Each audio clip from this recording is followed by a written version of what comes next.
si një prind i cili e ka përjetuar vetë sistemin me 2 turne për më shumë se 8 vjetë, sot desha të flasim për shqetësimin, një nga shqetësimet kryesore që kanë qytetarët e Tiranës. Etja për pushtet e politikanëve tanë ka sjellë sakrifikimin e të ardhmes të fëmijëve tanë dhe të cilësisë edukimit tyre.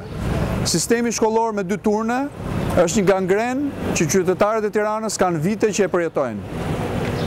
Sistemi me 2 turne shkakton probleme në familje, mungesë të cilësisë së arsimit për fëmijët. Ka ardhur koha që ne ta zhvillojmë qytetin e Tiranës dhe pronën private në harmoni me interesat dhe me shërbimet që ka nevojë komuniteti. Unë premtoj që në 4 vitet e ardhshme ne do të reduktojmë dhe do të eliminojmë sistemin me 2 turne në shkollat publike 9-vjeçare. Do të investojmë mbi 10 milionë euro shtesë për të reduktuar dhe për të zgjidhur këtë problem. Dhe nëse do të jetë nevojshme, do marrim dhe ambiente me qira, që fëmijët tanë mos kenë më shkolla me 2 turne. Ka ardhur koha që ne kësaj klase politike të themi që nuk pranojmë më sakrifikimin e drejtave tona, dinjitetit ton dhe të ardhmen e fëmijëve tanë për interesat dhe klientelizmin e tyre.